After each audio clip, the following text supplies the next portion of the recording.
And Working Films is an organization that was started. I was a film curator at the time, and what I was seeing was happening was when scheduling a lot of social issue docs, is that I would have a room of an audience that would be introduced to this subject and this story. And at the Q&A, we would always do a Q&A, and the Q&A, I could see that people would be very moved, and they would be motivated, and they would stand up and they'd say, sometimes the filmmaker would be next to me, and they would say, what can I do? How can I help? And the filmmakers didn't always have good ideas about that. They said appropriately, I'm a storyteller, I'm not really an activist. I'm telling the story of an activist maybe, or of a movement, or of a struggle, but I'm some degree separated from that, which I thought was an appropriate and straight answer, but also a missed opportunity. So for that program, I began to bring in a so-called activist that would speak to the issue, and they'd get them to watch the film, and then they would come in, and when someone stands up and says, what can I do? There was someone I could turn to. And the filmmaker was always very happy, because then it was like, we're going to make this local connection to you. This might be a story that's a global story.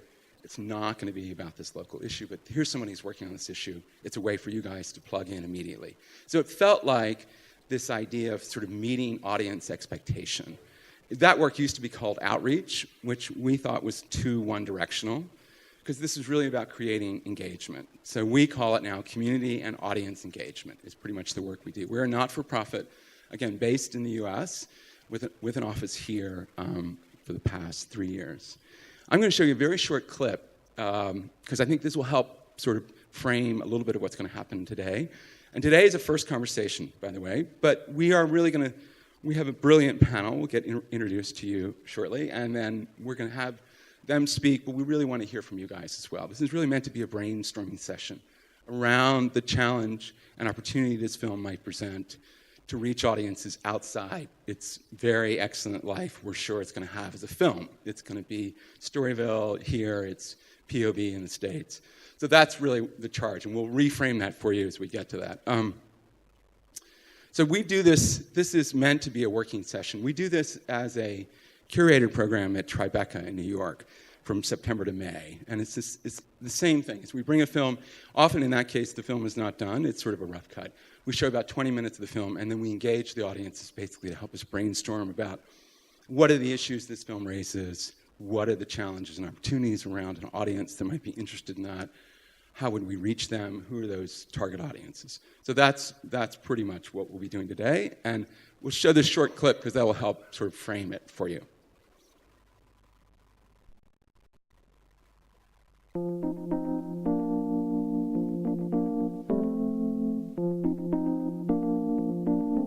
When Samuel was born, we initially saw him as a typical kid, just like my oldest son, Isaiah. But after about a year, we realized he had a disability, and that was a very confusing time for us. When Samuel was about 3, a doctor actually suggested to me that I document our life. When Samuel was a baby and we first started realizing that he might have a disability, I remember being really afraid. How could he get a full education and go to college when he can't hold a pencil? I just couldn't imagine beyond that, and I was very afraid for him and for us.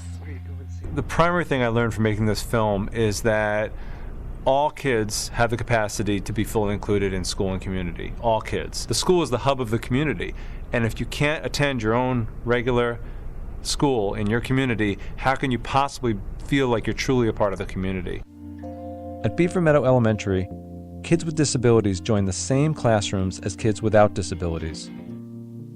Now my son goes to Beaver Meadow, and I think about inclusion every day.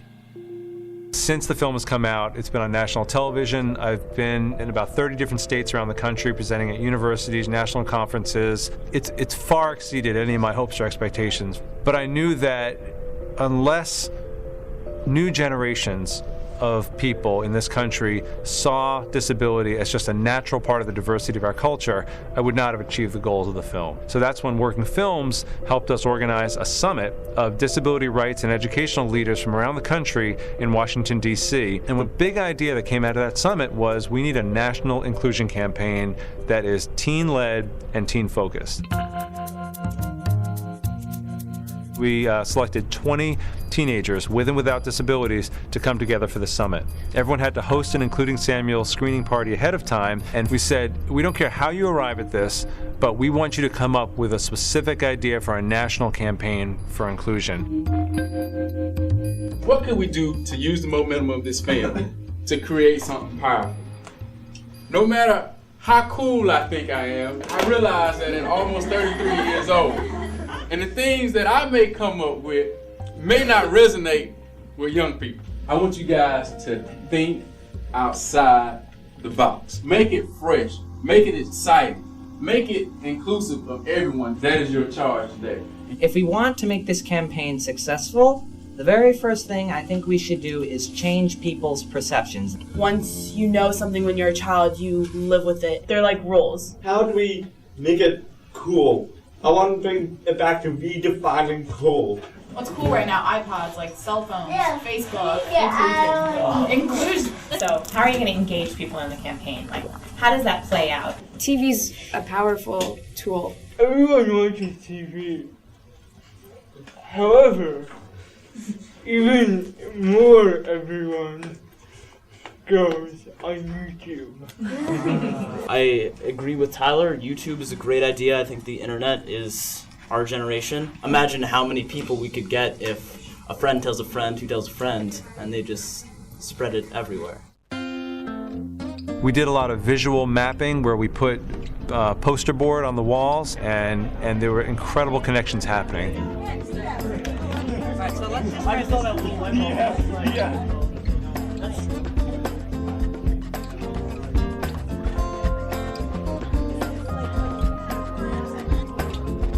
Yeah, Norm could be like a person. Write that down. A guy named Norm. You have Jim Carrey playing.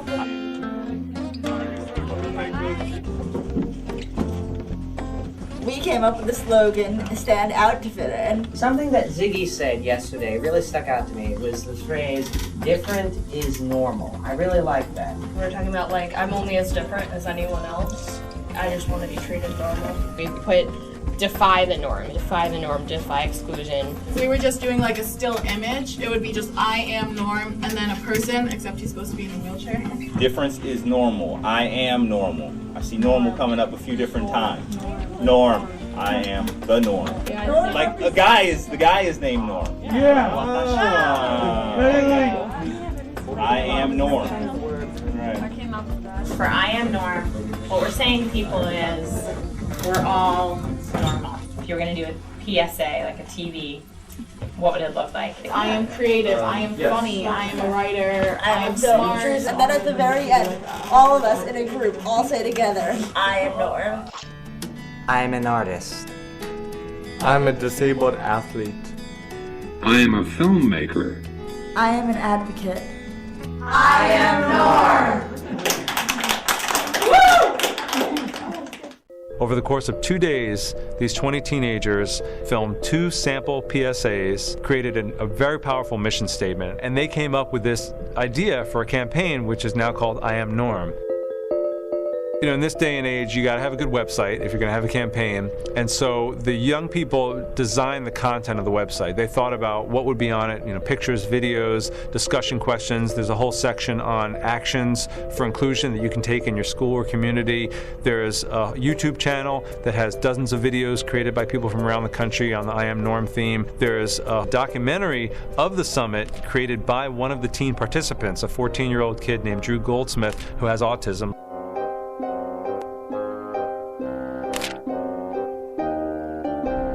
And honestly, one of the great things about this, I hope this campaign is huge. I hope it's a big national success story. I hope it gets tons of visibility. I hope it's on, you know, major TV. But if nothing else happens than what's already happened, what we've done is we've helped cultivate 20 youth leaders. And I think each of these kids are going to make a huge difference in our society one way or another. Norm is the idea that all people are normal because differences are normal. That's kind of the beauty of it, is that we just want to see where this goes in an organic fashion. And if I told you right now this is where we're going to be in a year, I'd be lying, because I don't know. But I don't really want to know. I want to see where the teens take it. We become so close. Like, how does that happen? We demonstrated inclusion here the whole, 48 hours, whatever it was.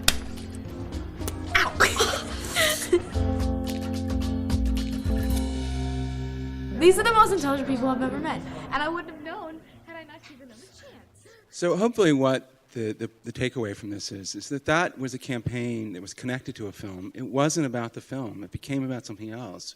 But the campaign was created by people who first came to the issue through the film, who were invested in that collaboration through the film, and then really created that campaign. Working Films did not go and create that youth campaign called I Am Norm. Those youth leaders did. That, by the way, has taken off in the U.S. It's huge. Their YouTube channel is huge. They've gotten major funding now to have that youth inclusion campaign be, it's going everywhere in the U.S. And it's actually, I think there's going to be some international arm. And the filmmaker, who was really about telling a story of his own son, could not be happier. He's delighted because in some way, the story that he wanted to tell, he wanted it to be more than just about his experience and his son's experience. And that's the best outcome. And I think that's often true for filmmakers. It's not about an investment in just the film as a film.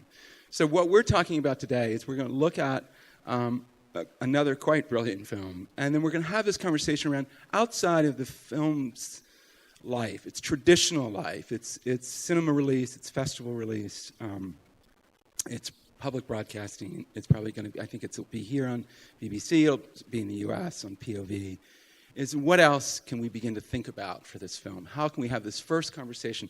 And this is meant to be a first conversation about where can we begin to think about this film? What are the issues that rise in this film? What are some of the challenges and opportunities this film might present for audiences? Who might those audiences be? Can we name them? Are they target audiences?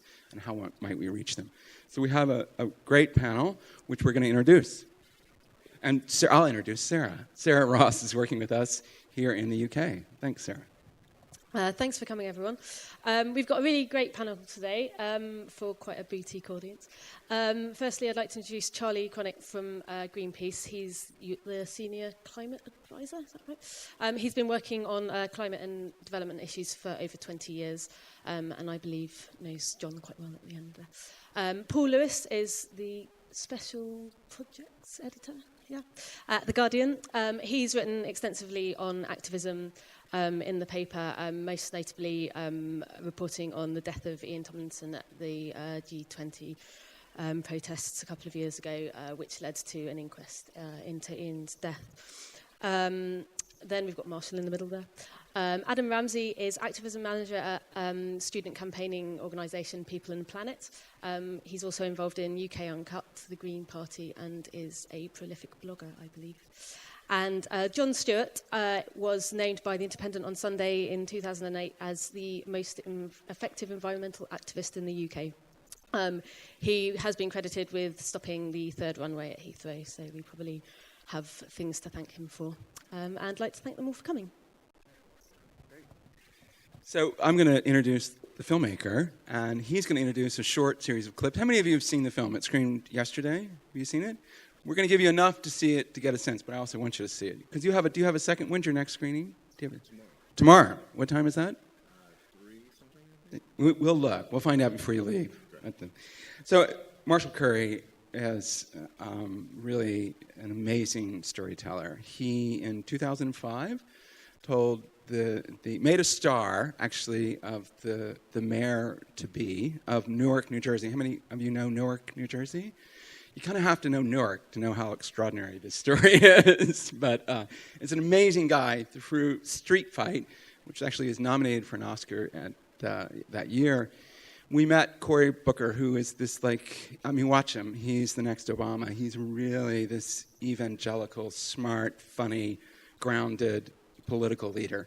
And we met him through this sort of the amazing drama of what was unfolding around a race for mayor in Newark.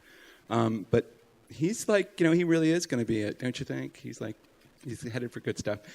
And then Marshall made a film about NASCAR. People know what NASCAR is? that's sports cars in the South, and he called Racing Dreams. I highly recommend that. And now this film, If a Tree Falls, and it is, again, he's a brilliant storyteller. This is a difficult story in some ways. It's also a look back about a U.S. Activist. But I'm going to let Marshall tell you a little bit about that and introduce these clips. Thanks, and thanks for coming, you all, and thank you all. We're really appreciative that you're taking time out and will give us your thoughts about this. Every film is actually a work of a lot of people, and Sam Coleman's here. He's a cinematographer and also a co-director on the project. So the film is about a radical environmentalist in the United States who, well, I'll just back up. My wife runs a domestic violence organization in Brooklyn and came home from work one day and told me that 4 FBI agents had walked into her office and arrested one of her employees. And it was this guy, Daniel McGowan. And he was charged. He faced life in prison for having taken part in 2 arsons of timber facilities years before. And at the time, it was kind of this amazing thing because I knew him a little bit through her, but none of us had any idea that he'd been involved in this. And so we started shooting, and the movie kind of has a couple of different stories that it tells at the same time. One story is the story from the time he was arrested until the time he went to prison, and deals with his kind of life of preparing to go to prison and some of the court proceedings. But most of the movie kind of asks this question of how did this guy wind up doing this thing? And when you see him, he's not somebody who you would instantly think of when you think of a radical environmentalist. He doesn't look radical or talk radical, and so that was really interesting to us. How could this have happened? And so we spent a lot of time talking to people about the kind of evolution of the Earth Liberation Front, which was the kind of group that he was associated with when he did these fires. And so it looks at kind of his personal radicalization and also kind of the larger story. So the clips that we're going to see are taken from different sections of the film. The first one is about it takes place just after the Earth Liberation Front did its first fire in the United States, and I guess that's all I'll say. And then we'll see that, and then I'll set up the second and the third clip as well.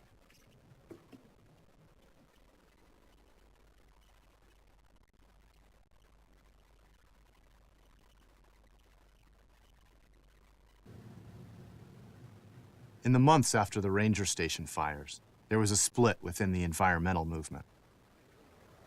In Eugene, which was quickly becoming a hotbed of activism, a growing community of younger environmentalists cheered on the arsons. But most environmentalists argued that in a democracy, public protest was still a better way of making change. In the summer of '97, just a few months after the ranger station fires, an event took place in downtown Eugene that, for many, shook up the debate. There was this place downtown that had 40 old heritage trees, just beautiful. And they were going to put in a parking lot for Symantec, this big corporation next door. And they were going to cut down the trees to do it. Activists began mobilizing to save the trees. But as they prepared to take the issue to the next city council meeting, the city suddenly announced that it would cut the trees one day before that public hearing. On Sunday morning, about 2:30 in the morning, about 11 people went up into the trees to prevent them from being cut. We just went and did it, hoping that we could stave off the cutting for one day until that public hearing. Just for one day, so the citizens could talk to the city council the next day about saving them. They came in right away wearing riot gear and gas masks and stuff like that. So bang, bang, bang on the door at 8 in the morning. Some kid says, get out there, they're pepper spraying them in the trees. Get your camera, you gotta get there. I mean, they're pepper spraying them right now. Hang in there, Jim! They came up in a fire truck bucket and they cut my pants leg up to my groin so they could spray my leg with pepper spray. Cutting, their pants and pepper spraying them in the ass and pepper spraying them in the balls, and while they were hanging from the limbs 40 feet up. People were on the street looking at this and going, what the fuck do you think you're doing? And so people were radicalized. They were started jumping on the fence and going, quit that shit. They're tear gassing the crowd and pepper spraying the crowd. It was just crazy, frantic scene that day.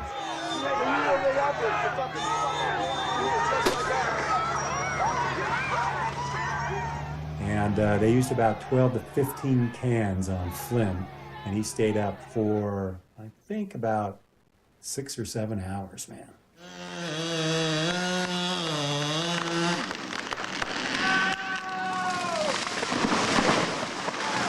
And then they, flushed me with a bunch of water, took me to the hospital, and then took me to jail. And so for the next 35 hours, I was soaking in pepper spray. My hands were orange for a week. And so the argument that you need to work within the system was pretty well dashed by what the cops did on that day in Eugene.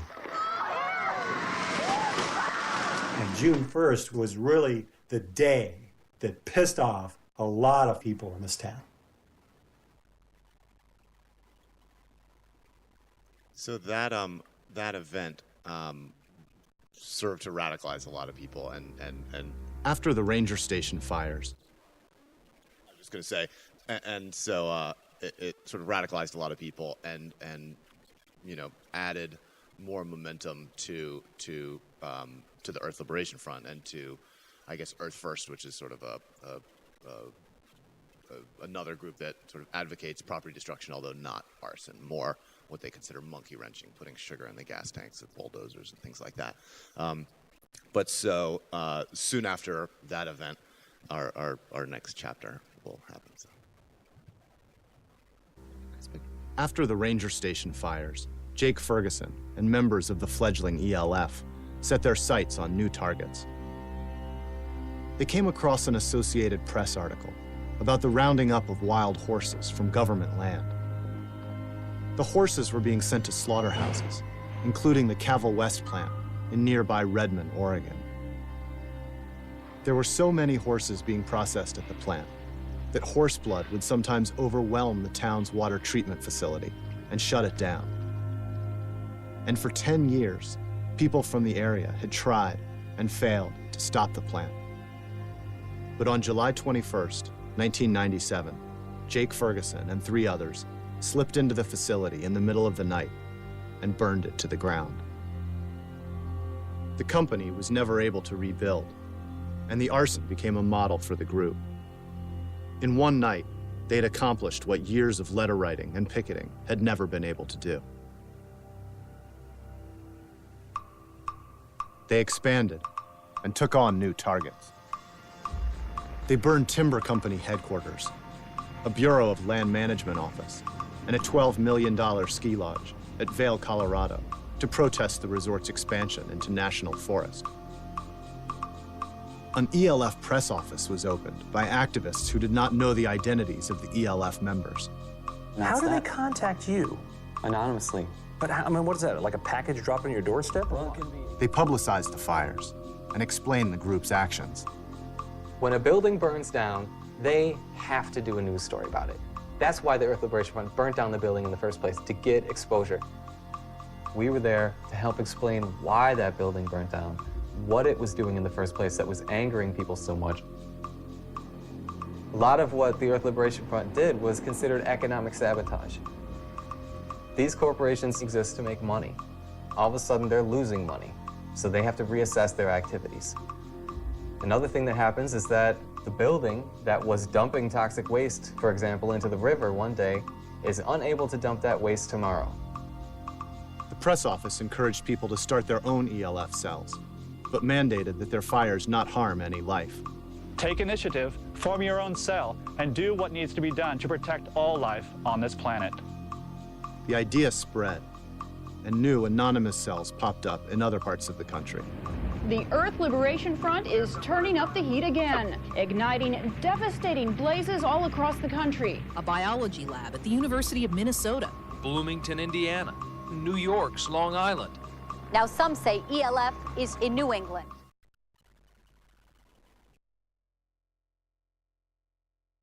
sort of the heyday of the Earth Liberation Front in the late 90s in the United States. And needless to say, these arsons are extremely controversial within the environmental movement and also outside of it.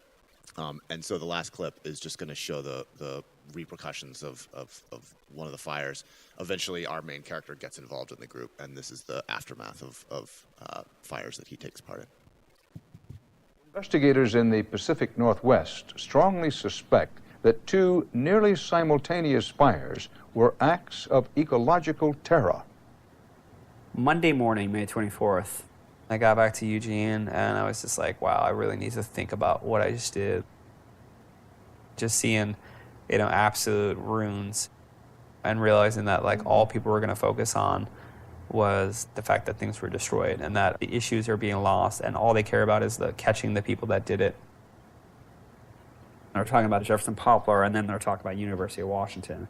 So finding out what eventually happened at University of Washington, the massive destruction to a library, not just the professor's office that was involved in this sort of research, but the Center for Urban Horticulture.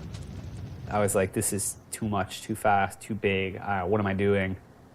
Not only had the fire at the University of Washington gotten out of control, they also discovered that the Jefferson Poplar arson was based on faulty information. It turned out that while the previous owners of the property had been involved with genetic engineering, the new owners only had hybrid trees, developed using farming methods that have been around for hundreds of years. It's hard to really justify it in hindsight. Nobody would have targeted that facility had we known that there was no genetic engineering going on there at the time. So it left me with a really bad taste in my mouth, kind of like, wow, look at this huge, intense action, and look what happened in Washington. I'm like, am I really ready for this? Like, this is super serious and super big. We went to the meeting a few weeks afterwards, and I was like, this is too much. Some members of the group were questioning the actions, but there were others who felt they hadn't gone far enough. Some of them decided that they wanted to target, basically, captains of industry.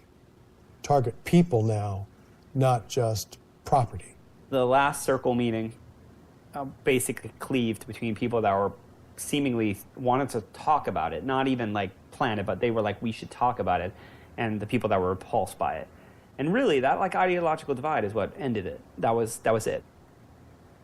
What people were discussing with my experiences of the arson, it made my mind kind of spin. It's things like this that led me to think this is futile. There's got to be better ways of addressing what's going on in the world than just burning things down.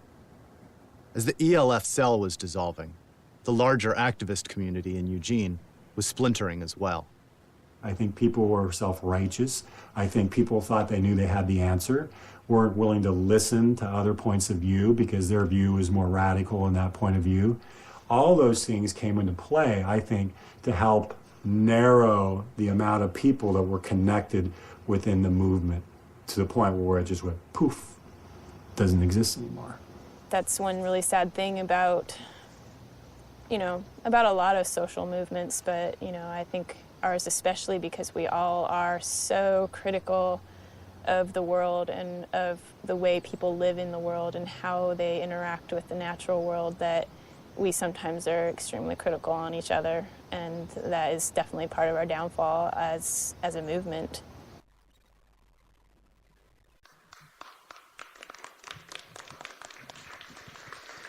All right, so we got some background. So we're going to turn it over to these guys again. And you can speak in any order you're called to. It's almost like a Quaker meeting. You can just tell us who you are again. Just to remind you that once. That would be great. And actually, I'm going to take notes. So I'm taking notes of what you guys are saying as well. Again, because we're trying to build this out as some first ideas. Again, it's very loose. It's not. Don't worry about it. It's not. It's just going in our pockets. So anyway, does anyone, you guys, I think, should just feel free to, first thoughts? Relevant today? What's happening here? Anything you guys tackle? Go. Yes. Yeah. You can hear me through this mic, right? Yes. Yeah. Well, first of all, I thought it was a really good film. I think, I don't know, Marshall can tell us some more, but it's actually really hard to make films about activists and the activist community. And I say that as a journalist who kind of often has to work with the activist community, because they can often be quite rejectionist and reluctant to engage in anything which appears mainstream or corporate or not from within the movement itself. I thought that was in itself a real achievement, to track back all of these individuals, including someone who didn't appear on those clips, but a person who turned informant and gave evidence against most of the activists, and his transformation from a kind of a thin, very typical-looking activist living in the woods to an overblown, overweight scab was fascinating as well. But I mean, I thought the film has real resonances in the UK as well. So just, I mean, others will agree or disagree, but I think it's not the case here that environmental activists will go as far as to burn down buildings, but they will damage property on a lower level of the scale. What is different is the animal rights movement, which historically has been more willing to engage in more serious criminal acts. And as a result, it's virtually extinct now. It's one of the really interesting facets of the broader activist movement, that the animal rights virtually doesn't exist. The most high-profile incident was the digging up of a grandmother's grave. But there was firebombing of university establishments, harassment, threatening letters. I mean, really nasty stuff. And most of the individuals involved in that in the UK have now been put into prison. But the debate, which was kind of untangled in this film, still goes on all the time in activist communities here, which is, how far do you go? The response is often to compare to the suffragettes, who, of course, broke the law, engaged in campaigns of civil disobedience. And with 100 years retrospect, you can say that what they did was justified. Or you could equally look at the civil rights movement in the United States, or the campaign against apartheid in South Africa. These were all, to use activist terminology, this is a word that I only discovered when I began writing about activists, spiky. So it's a spectrum of how spiky or how unlawful you're willing to be in order to achieve your aim. So I think the film was fantastic, but I can absolutely see how it would resonate and apply to kind of activist communities here. Yes, I mean, just to remind you, I'm John Stewart, and I've been involved in environmental campaigning over the last 20, 25 years, and most recently the campaign against the third runway at Heathrow. I very much agree with Paul's analysis of the film. I think it's an excellent film. In fact, I'm not sure I've seen a film quite like this to do with environmental activism, because so many of the films either come, as Paul says, from within the activist movement, and I'm not sure as a result they have the broader analysis that this film has, or they are made by very much mainstream media who are looking into the activist movement without too much understanding of it, or sometimes sympathy towards it. Now, I think what's happened here is that we've got a film which is very much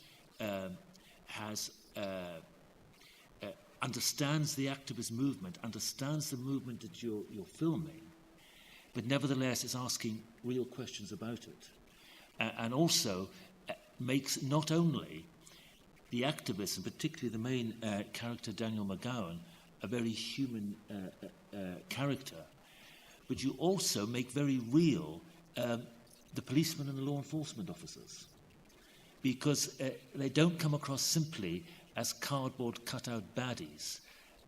They may start out like that, but then they move as the film moves.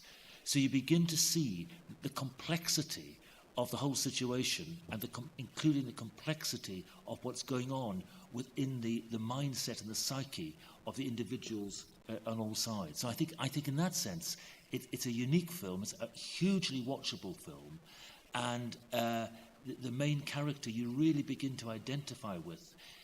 It's almost, I don't want to spoil the ending, but it's that sort of film. It does have an ending, and towards the end, there's this whole you've got so much sympathy with the main character. It's a little bit gripping. Is he or is he not going to go to jail for a long period of time? Now, when you get to that sort of stage, it's a good film.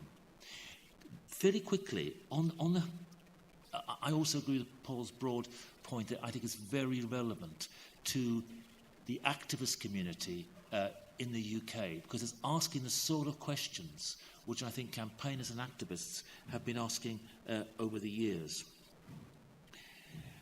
I think the first thing is what comes across very clearly is the motivation for someone like Daniel McGowan and the others to get into doing what they did.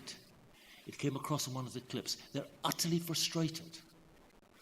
They've been writing, they've been marching, and the authorities are winning in an underhand way. And it's almost this burst of frustration that makes them initially start burning down buildings. And I think that rings bells with many people. But what was also true, and many of the activists admitted this towards the end of the film, is because the movement was born of frustration and to some extent stayed as a frustrated, angry movement, I'm not sure it developed a wider strategy. It was a series of frustrated incidents rather than a wider strategy. And I think ultimately that might have been one reason for its downfall. I think the other reason for the downfall of the movement was that it became very isolated. It became isolated partly from other activists, but critically it became isolated from general supporters out there in the public. They didn't like what they saw, and once a movement becomes isolated, then it's actually quite easy for the authorities to marginalise and deal with it. I think one of the successes in the so-called anti-roads movement in the UK, in which I was involved in the 1990s, is that there was direct action there in places like Twyford Down in Newbury. It always had at least the tacit approval of the local community. And once you've got that, you've got quite a powerful combination. I suspect the burning down of buildings didn't have that, and therefore it's one reason why the movement, a bit like the animal rights stuff, did kind of fade away. Yeah, Charlie Cronk from Greenpeace, and also from Minnesota, although I've lived here for the last 20 years. I also think it's a great film, and I'm not a film critic, but I thought it was extraordinary and gripping, and partially, I guess, because it reflected things that I've cared about and been involved with for a long time. But I came away with two overwhelming feelings from the end of it. One was just incredible sadness at these people's lives, actually, and where they, how they'd kind of ended up where they were. And also a sense of how, as a movement, and I mean the broadest sense, of a social movement, things have changed since the late 1990s. And I think the thing that was extraordinary about it, I kind of laughed, and I hadn't noticed it when I saw the film the first time, but I noticed it in the clip just now, this sense that the young woman saying we were so self-critical. It's like, if only. I mean, the idea, because the unbelievable sense of rightness that a lot of activists have, including Greenpeace and all of us who do this kind of thing, is like, partially that, of course, is what motivates you to do anything, whether it's just challenging the institutions or to break the law or destroy property. You do it because you feel in your heart that you're right to be doing it. But there was a kind of an arc, I think, from through the mid-1990s up until, and Paul and I were talking about this before it started, till September 11th, actually, till 2001, that a number of inchoate forces, big institutions like the UN negotiations and state regulations and intergovernmental cooperation were going to come together somehow to make the world a better place. And that there was this genuine kind of sense of, I think, of broad optimism. You might view institutions differently, depending on where you were in the movement. But, there was this sort of general feeling that things were going to get better and that somehow reason would prevail. And I think it was based largely on this idea of what in the business we call the deficit model. If you knew what I knew, you would behave differently. And I think the one thing where this group, this group of people who are focused on in the film, there's one thing, they never fell for the deficit model, right? They never thought they could explain something to you and that therefore you would change. They just thought, we're going to blow some shit up and we're going to create some havoc in which change can happen. And I think Greenpeace came exactly from that background. This idea of direct action creates space for movement around it. And I think the change since the mid-90s and 2001 and where it kind of peaked was this fact that you can create space, but it's not necessarily going to lead to the kind of change you want to see happen. And I think that is, and again, I won't go into the narrative of the film, but what became, that those poor souls became enmeshed in the culture wars. They became enmeshed in not other people's perceptions of what they did, but they became enmeshed in what other people's perceptions of who they thought they were. And I remember meeting with a couple of years ago with a guy called Matthew Taylor, who some UK people will know. He was one of Tony Blair's chief advisors, and he now runs the RSA, which is a very progressive outfit in London, which kind of looks at art and environment and industry and tries to bring all these things together. I remember we were sitting in his office, and he said, well, the trouble you people have, you people being meaning everybody who was like me or he perceived to be like me, was that no matter what you do, all institutions perceive you as crypto commies. You are, whether you're green, you're really red. And all your intentions, this guy was a labor politician, by the way, just to be clear about this, and what your intentions are is to disrupt all economic activity. Now, that was his particular frame. Those poor people didn't have a chance.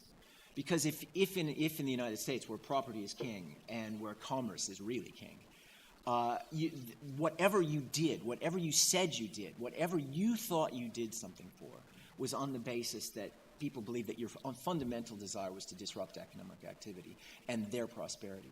You were, to use the technical language, fucked.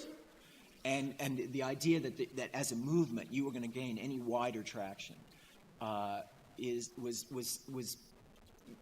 dead at birth. It was stillborn. Now that might not have bothered any of those people, but if your view is that you're in this for the long haul and that actually your objective is a change over time, then whether you like it or not, and it comes back to what John was saying about strategy, is that actually you have to have a view of what the outcome is going to be. That the action is important, and the action is maybe the starting point. But if you don't care about the outcome, or at least you don't think about where the outcome is going to be, then it's very difficult for your actions to be anything but quite nihilistic, or heroic, depending on how you look at it. But they are then only the actions in themselves. And just to remind you, I'm Adam Ramsey. I work for People and Planet, which is a student activist network, and also involved in various other things. And I guess I should say sorry for being another man. But what I'm going to talk about is more the student bit of my job rather than the environment bit, because these guys are all very good on the environment bit, particularly two ends. Because I think this story is very relevant to particularly radicalised generation that we're seeing at universities now. And I should add, I thought it was a great film, and in a very simple way, very moving, and you don't need to come from any of the backgrounds that we come from to find that. I think it was a simple story about people that was really touching. But it also addressed some of the big questions that lots and lots of particularly young people are asking today. And to think of that through another specific story, on the 10th of November last year, the National Union of Students, as many of you will know, organised a demonstration against, originally against cuts to university budgets, and it became about the fees the government then decided to introduce after the Brown Review. And they were very surprised by how many people turned out. There were about 60,000 people marching that day, the biggest march since the Iraq War demo at the time. Obviously, the TUC one since was bigger. And the other thing they were very surprised by was that about 3,000 or 4,000 of those students, mostly students of further education colleges, 16, 17-year-olds, although also a few of the older hacks, went along to the Tory party headquarters and trashed it. They smashed windows. They, threw computers off the roof. They properly trashed it. And unlike the story told in the film, this wasn't a particularly planned action. This was, in a sense, the genuine anger of young people seeing their lives destroyed in front of them. And I think what's interesting about that story is what happened next, because whereas what we see with Daniel McGowan and the Earth Liberation Front is a movement dying, what happened here was that rather than the complete end of momentum that was the NUS plan, I mean, although they wanted momentum, they hadn't planned any other mass action after that one demonstration. They planned a bit of lobbying. You saw Day X, Day X2, Day X3, again, thousands of students turning out, and again, mass civil disobedience, including quite significant property damage. People were rioting. And what that led to was a series of policy concessions. So although the fees were introduced, Welsh students now won't have to pay fees, poorer students won't be paying any fees in the first year. The government, in order to give concessions to the Lib Dems, who are having more and more pressure put on them by the raising of the profile of this issue, did have to concede certain things. I'm not saying that it was anything like good enough. I'm not saying that they won, but the rioting, the smashing of windows at Tory HQ has meant that lots of people will be much less screwed than they are being, and so it worked. And so, talking about audiences for this film, I think what's interesting for me is partly the relevance to the environmental movement, although in a sense there hasn't been these sorts of debates in quite the same way for about 10 years now. There haven't been in the UK quite such significant sorts of property damage. There have been very carefully planned pieces of direct action which might damage the income of companies, blockading roads and that sort of thing, but there haven't been those things that seem to outside audiences to be rioting, to going in and smashing stuff up. But that has been in the student movement, and particularly in the last year. And the experience has been very different, because the lesson for many students has been, well, we went and marched and no one listened, and then we went and smashed up a building and the NUS condemned us, but actually we won quite a lot, and that built momentum and it won policy concessions. So that's the first thing I'd say about the audience and also about kind of recent history in the UK. The second thing, just to respond to something Charlie was saying that I think is interesting about it, is, again, that lack of analysis, because I agree that what they're up against is the forces of American capitalism. The idea that if you... Well, no, British capitalism too, invented in Scotland, where I'm from, arguably. But they're up against the forces of capitalism. And for me, part of the difficulty is that they didn't quite seem fully to understand that. So if you're going to challenge capitalism, and I'm basically all in favour of that, then you've got to understand that's what you're doing. You can't just stop a horse processing plant or a bit of deforestation. You need to say, okay, what's our strategy for dismantling the power structure that is delivering these sorts of outcomes? And I don't think that's ever going to be achieved by a few people going and burning some things down. That's got to be achieved through much more building of mass movements. And I think that those are the sorts of questions they should have been asking. And again, those are the sorts of questions I think that some of the more recently radicalised students in the UK, people who got involved in this sort of thing, particularly in the last 9 months or so, are beginning to ask. And so I think there's a particular audience there who are examining a lot of these questions and be very interested in this film as a way to talk about it.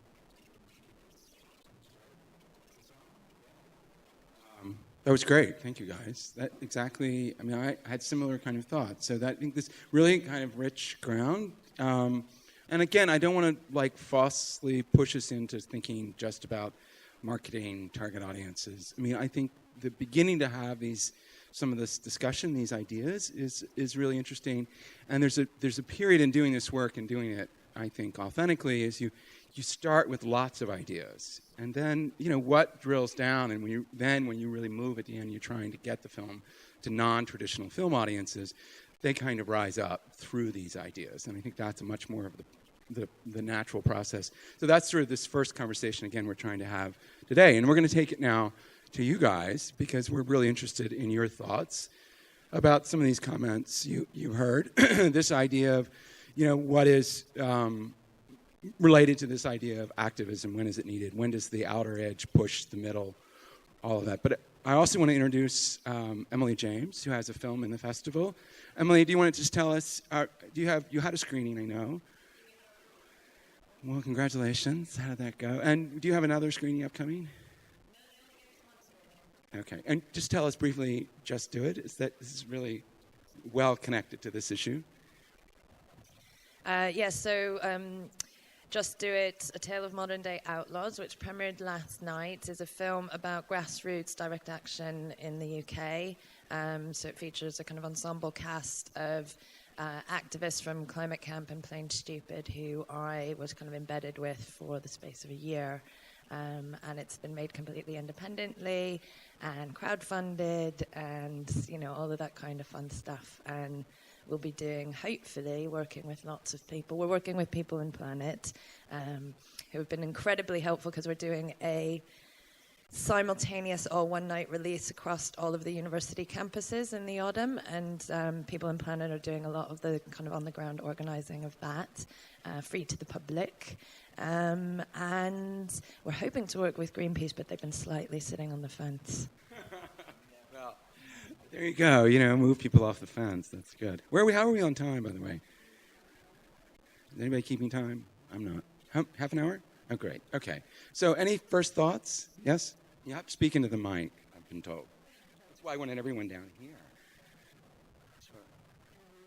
Hi, my name is Aymara Reques. I'm originally from Venezuela. I've been involved in using videos for different campaigns, especially for NGOs and locally. But I'm based in Scotland now. I'm more focused on international work. So my question is for James. I saw your film yesterday. I really loved it. But as the subject of this session is about the stories that leads to action, I'm just wondering, because I can see it's very different to your film, To Just Do It, which I watched as well, really well done, really, I saw it yesterday. So do you have, James, an idea from the beginning of a kind of a strategy of where this film was going to go? Did you imagine that it was going to be used for so many different organizations, or were you just excited about the idea, as we all do as filmmakers? Oh, wow, this is a great story, great character, I'm just going to make a film. Can you tell us a bit more about that, and whether or not you are now surprised about what the film is doing for the movement? Yeah, thank you. Sure. I'd say the first thing was, I guess originally it was a combination of being interested in the story just as a complicated story that was dramatic and touched on important issues. And then as we were working through it, we sort of began to feel like it could be a cautionary tale for activists to kind of think through the tactics that they're going to engage in, and think about the ethics and the effectiveness and the legal repercussions of the tactics, and also that it would be a cautionary tale for law enforcement, for the government, to think about the response to activism and to realize that some responses radicalize people and some responses bring people into the democratic process. And so I mean that as we were editing, I think that became clearer and clearer that those were kind of our two those were two of the goals for the movie. But actually it makes me brings a question that I have for you all. What is your sense of whether or how environmental organizations or just other activist organizations could use this film? Because when we were working on it, I mean, most environmental groups in the United States hate the Earth Liberation Front, or are terrified of them, or terrified of the Wilderness Society has this library of amazing archival footage of old-growth forests being cut. They would not even license us footage to use in this documentary because they just didn't want to have anything to do with anything that had anything to do with the Earth Liberation Front. And so I think with a lot of environmental documentaries, you might call up Greenpeace, or you might call up organizations to say, hey, will you send out an email blast to your members, or will you host a screening, or things like that. And we're still sort of in the early stages of feeling our way through the possibility of those types of partnerships. I think it's a really good question. One thought occurred to me, seeing Emily here, is I think this film would make a great double bill with Just Do It, because they are wonderfully complementary films. So that's point one. Point two is, yes, I can see why traditional NGOs like the Wilderness Society would just absolutely hate Earth Liberation Front. But it does seem to me that there is an audience, there is a market here amongst both traditional NGOs and young activists. Because I think the great thing about this film is it doesn't actually come down on one side or the other. It's asking both NGOs and it's asking radical activists to question themselves. There are some things in the film which are clearly the activists became as radical as they did because of the perceived failure of some of the NGOs. But equally, in the end of the day, the Earth Liberation Front is no longer, but the Wilderness Society is still there. So there are questions to be asked by all, and therefore I think there's an audience there. I agree there's a barrier to get across, perhaps more in the US than the UK, as to why they should all be interested. I think also the other two audiences I would have thought is anybody actually who is looking for change. It doesn't need to be environmental change. This is about how to make change happen. It's about asking questions for all those who want to make change happen about the most effective way of making it happen. And I think there's a whole audience there who would be interested in that. And finally, and perhaps surprisingly, I just wonder how the law enforcement agencies would react to this film. Because to be quite honest, as I said earlier, I think very rightly, you haven't simply put the policemen and so on up as cardboard cutout baddies. They've had to think through their strategies. Some of them certainly have changed their views. And I don't know whether there's an audience there as well. You want to comment directly? Yeah. I mean, to take on two of those points, I think the question about what would enable activists or the activist community to feel like they can take part and be part of the film and part of the discussion about the film, the answer really, I think, is going on past experiences, is credibility. Do they think this is a credible film? And that doesn't necessarily mean does it argue their case. Actually, questions like how was it funded and what were the interests of the filmmakers would matter. I can think of a really obvious example here. Many of you will have heard of the kind of ongoing controversy about undercover policing. And earlier this year, we did an investigation into this undercover police officer, Mark Kennedy, who had lived 7 years as an environmental activist and had lots of sex with lots of his activists as well. And then we uncovered the identities of 3 other undercover police officers, and lo and behold, they were also having sex with activists to glean information. And it is a fascinating tale. Seems loose to be done. Yeah. Kennedy himself, depending on your interpretation, either went native, certainly went rogue, disappeared to the United States. We tracked him down, but then eventually he signed up to kind of Max Clifford, the celebrity publicist. Max Clifford sold Kennedy's story to the Mail on Sunday newspaper, but also to a documentary outfit, Century Films. I don't know, is there anyone here from Century Films? No. I thought they may have come along, because they're really struggling. They're struggling. They were. They are here, yeah. Yeah, they're really struggling because not a single activist has agreed to speak to them. So they've got Mark Kennedy's story and nothing else. And they have been emailing, knocking on doors, pleading for people, saying, look, we'll black you out. We can just present you as a shadow in a film, but we just need your perspective. And they're not getting it because people essentially are boycotting it. So there is a complete rejection of the film because of what it means and where it's come from. And then actually law enforcement is really fascinating because actually there's probably more police officers engaged in policing protest than there are sometimes protesters.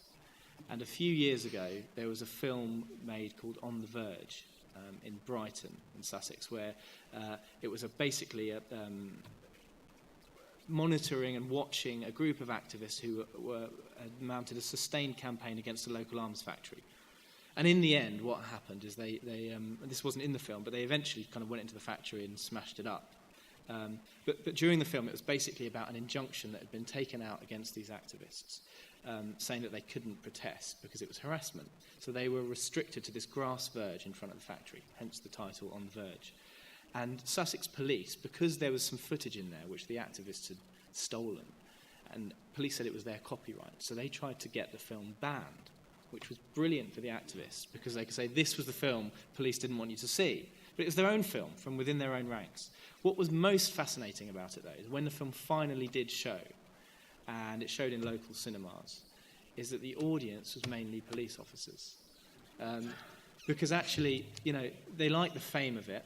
they like the fact they were in the films themselves, but the issues speak to them as much as the moral issues speak to them as much as they speak to the activist community. You know, it is absolutely right that they're not cardboard cutouts. And I think one of the most moving parts of the film was actually the FBI officer at the end, where he shows his humanity. You know, would this film be shown to police forces, to police officers, to the police federation? Absolutely. They would really enjoy watching it. Yeah. No, I would say, just to speak to that, if we were going to attempt to organize something like that, either here in the U.S., we typically would go through the networks of police associations. They're often doing training. So it wouldn't be a big public event where we would basically invite the police and have them to be on the spot. Because there's lots of networks and associations where they do a lot of closed-door screenings. And a big chunk of often our campaigns are not public. They're kind of behind closed doors, but they're targeting the audiences that we want to engage.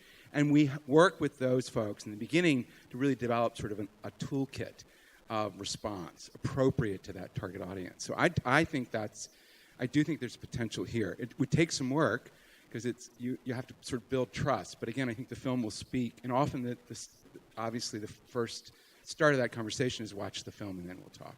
So I think you're right on that. I liked your idea a lot about this idea of sort of looking at how change happens. And it strikes me that in the U.S. there is a huge association of grant makers, all invested in change, social issue change, and that's something that's very active in the U.S. That's frankly how most documentary filmmakers get funded, is through social change foundations. And they actually have a film arm, which we're very connected to. And I could see taking it to them, to that network, and say, you know, this is a cautionary tale, but this is also a film about how change happens. And it's something those guys are grappling with because they're grappling with this idea of what is activism, and are we funding that? Are we funding advocacy? I mean, it was interesting. We had worked on a film that was around Two Towns of Jasper, which is basically a film around a hate crime in Texas. And it was funded by the Ford Foundation. And they brought us into New York and had us present at this lunchtime meeting of foundations in New York. And we showed a clip, and then we talked about the campaign, and we were taking the film to many communities to sort of engage them around this issue of, are they 2 towns, 3 towns? And it was very carefully organized. We had facilitators around race. But what's interesting in that conversation with those grant makers and those foundations was they were like, well, do you see yourself as an activist? Do you see yourself, isn't this activism? Isn't this like advocacy? And I'm like, well, for having like grounded, careful conversations around race, yes. You know, but even at that level, there were foundations that were kind of like, you know, I think it could make them nervous, but I think that's really definitely a potential, I think, as well. I'm more curious, and I think, you know, it would be great to talk to Emily, I think, about this idea of how do we reach youth? How do we reach them? I mean, we also have connections to some campus organizations that have lots of 200 chapters in the U.S., you know, and I think they'll be very interested in this. But again, I think what we should do, and I think you could be a big help in this, is develop this little toolkit of what's the campus toolkit we take with this film? What are we asking? Because then, are we just asking people to think about it? Are we asking them to support the movement that might be happening on the campus? I mean, that's how I think we could begin to sort of frame up some of these opportunities. But it's been great to hear. I mean, this has been really rich. So yeah. I think with that, with the asking people to support movement, it's difficult. You get films that are propaganda films, not that's a problem, but that are pushing a particular idea, pushing the line of a particular movement, and those are very useful for activist groups to get lots of new members in and and build. What I think this is useful for is something different. It's very useful, but it's useful more to facilitate internal debate. So for me, this would be more about getting activists together, watch a film, and then have a chat about what they feel about boundaries and these sorts of things, and particularly with people who are new to campaigning, new to movement, but also with people who've been doing it for years and want to have these discussions again. I think it's useful for that. There are lots of films which are made to, you show on campus in Freshers Week and everyone turns up and you tell them, they all cry and you tell them to care about this issue and then they're signed up for life. But I'm not sure that's what this film does. This film does great things, but I'm not sure it's that. No, that's helpful. And I had a question for Greenpeace too. Is this, without putting you on the spot, is this kind of conversations happening at NGO, this huge global NGO that actually still has very activist arms that are doing illegal actions? I mean, you're stopping whaling and you're jumping off bridges with banners. I mean, is that some internal conversation that Greenpeace is having, or do they just decide and then try and get it down the ranks? Do you know what I mean? It's like, are you guys, as a big historic NGO on environment, do you struggle with this, like how active, can there be activists that are Greenpeace or not? Well, not at all. It's not a problem because we do everything. And, we get on top of airplanes, we shut down oil rigs, and I go and talk to capital markets about the economic risks of investing in high carbon infrastructure. Sounds gripping, doesn't it? So, yeah, we kind of cover the waterfront. But I was going to respond a little bit to Greenpeace on the fence because, of course, Greenpeace is on the fence, and all big environment organizations, all big institutions are on the fence, and that's currently the time that we live in. Because what's interesting to me about it is, of course, we all produce our own materials. We all, particularly the big guys, WWF, Sierra Club in the States, and so the challenge becomes, for us, it's not hard. We've always, direct action is the heart of what we do. Yeah. But for everybody, it's like, okay, how can you be true to the thing you want to achieve organizationally at the same time as not terrifying the people who you depend upon to do the things that you do organizationally? Now, Greenpeace is lucky that way because we're totally funded by individuals and, if you don't like what we do, you walk. It's really, really easy for us. It's much more. I'm not going to say that I'm not going to make excuses for other big NGOs. They can make their own excuses, but they have different sets of relationships which bind them into different kinds of things. What I think is interesting about it's a house in many rooms. Like Greenpeace in the States could not possibly. They would be terrified because everybody already thinks they're a bunch of narco-maniacs. So if they had anything, even though they don't do anything in the States, we don't do anything in the States because of that fear. Yeah. And here we're lucky enough that we can cover a wide range of activities. So it's a house in many rooms. So we should have this film do a screening when you get all your international staff together. I'd love to take it. That would be great. Yeah. So let's take it to. I want to make sure I don't miss you guys. Just let me just take it to that and we'll come back because I want to make sure we're really doing this. Yeah. You said show it on the campus and have a chat. I think what you'd have to do is show it on the campus and have a debate, because what it's perfect for is exactly the sort of comments that have been coming out today. And I am a believer in people watch films and they often don't get the message. And they certainly, as a filmmaker, you hope it provokes thought, but often it doesn't. And I actually believe people have to be sometimes guided. And one of the good ways of guiding them is in real aggressive debates. And if people don't want to support the film, they may very well be willing to take part in the debate. Given that, you should proselytize the broadcasters, because there used to be a program in the 60s called Late Night Lineup.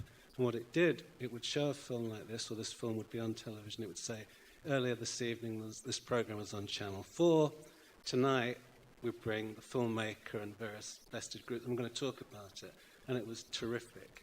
It doesn't exist anymore. It's time to bring that sort of thing back. And if you did that, you could then use it as a toolkit, because the filmmaker, or you could get some grant to make a DVD that could go with the film, could be distributed with the film, that would air some of the issues that the film speaks to. I should just quickly clarify, when I talk about activists having a chat, what I mean is... At the internet. It's...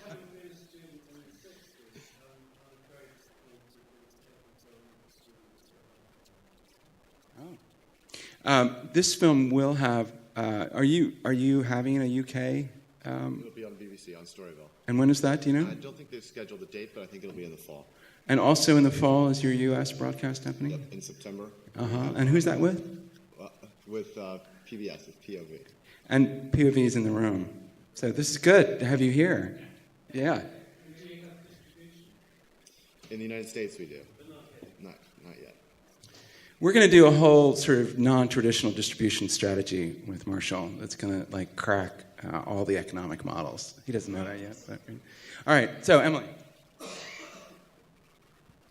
I just wanted to clarify what I meant by sitting on the fence. It wasn't really so much on the issue; it was on our film in particular, because we, taking a page out of Robert's book, we did a little summit with all of the, would-be NGO partners that we could get in campaigning groups, and got huge response from, quite surprising range of organizations. And the thing that slightly confused and beguiled us is we've made a film about grassroots direct action and people doing environmental direct action, and the one NGO that we can't get to really actually do anything, including an email blast, is Greenpeace.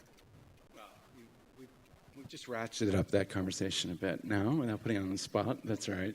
But all those NGOs have to sort of figure out their own strategy and what works for them, and so.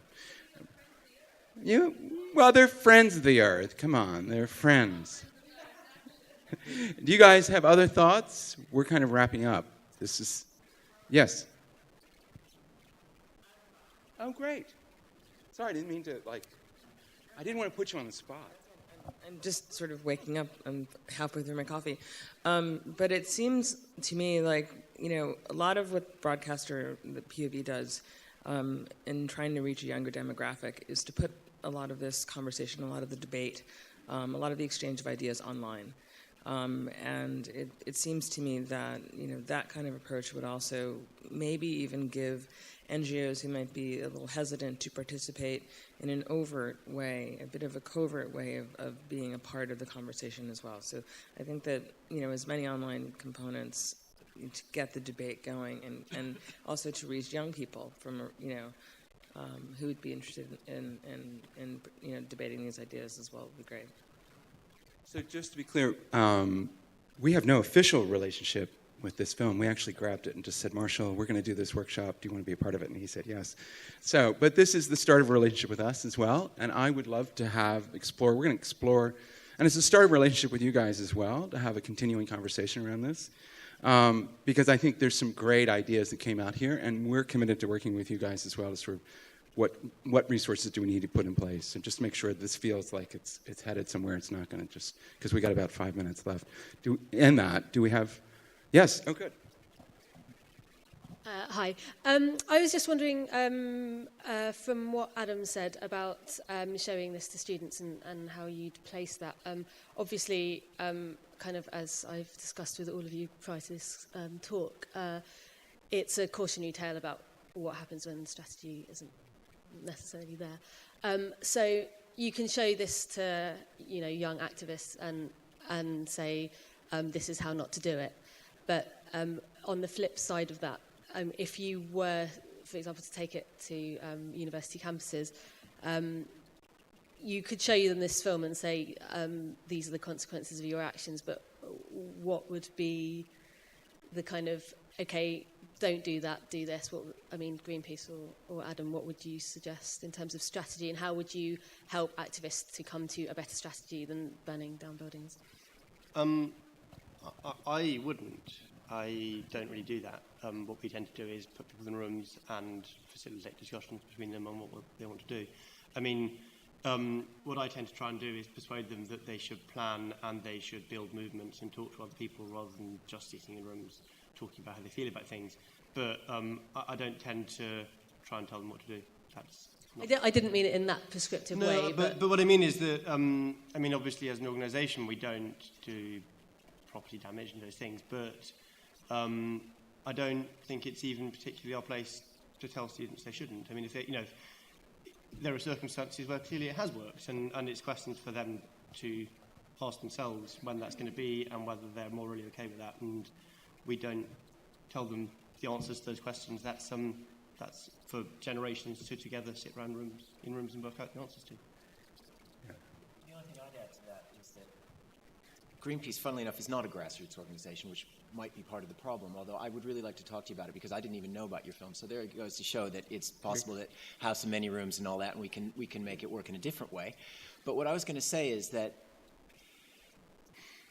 first of all, of course, we don't tell people what to do either, but it's slightly different.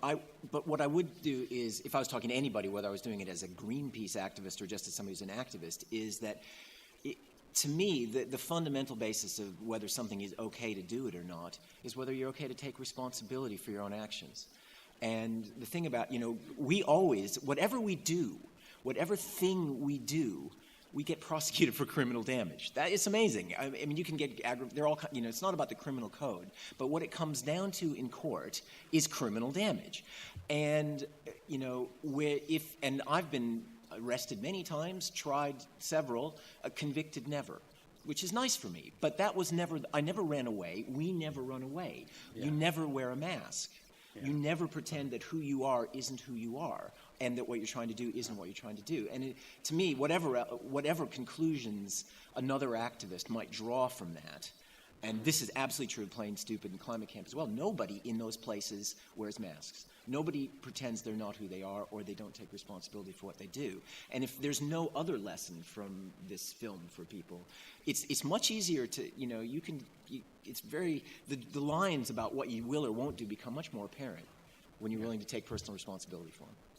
Wow, that's a great closing thought, I think. Any other last closing thoughts from you guys? Yes. Yes, just a kind of practical thought of how we can take this forward and how we can persuade NGOs and activists that this is a film that we want them to promote. Yeah. It seems to me that key people within the activist movement and within NGOs need actually to see the film. Now, we've had the benefit of seeing the film. And I think once NGOs, who might initially maybe slightly conservative with a small c NGOs, might be a little bit wary about this film, once they actually see what the film is saying and the approach, then I think they'd be interested in finding ways to promote it. So I would suggest in a practical way that this film is seen by key people, and we can probably keep in contact and put you in touch with key people. And just to reinforce again, I do think, having seen Emily's film as well, I think certainly I think there is a double bill there. I think there is they are very, very complementary. But I think it's important that key people in the NGOs, in the activist community, actually see probably both films, and then I think they'll buy into it and promote it. Great. Well, a big chunk of what we do is create partnerships with NGOs and films, so that we would love to work with you on that, and that's definitely a task. Let's do that, definitely. Any last thoughts from you guys? This was excellent. Thank you.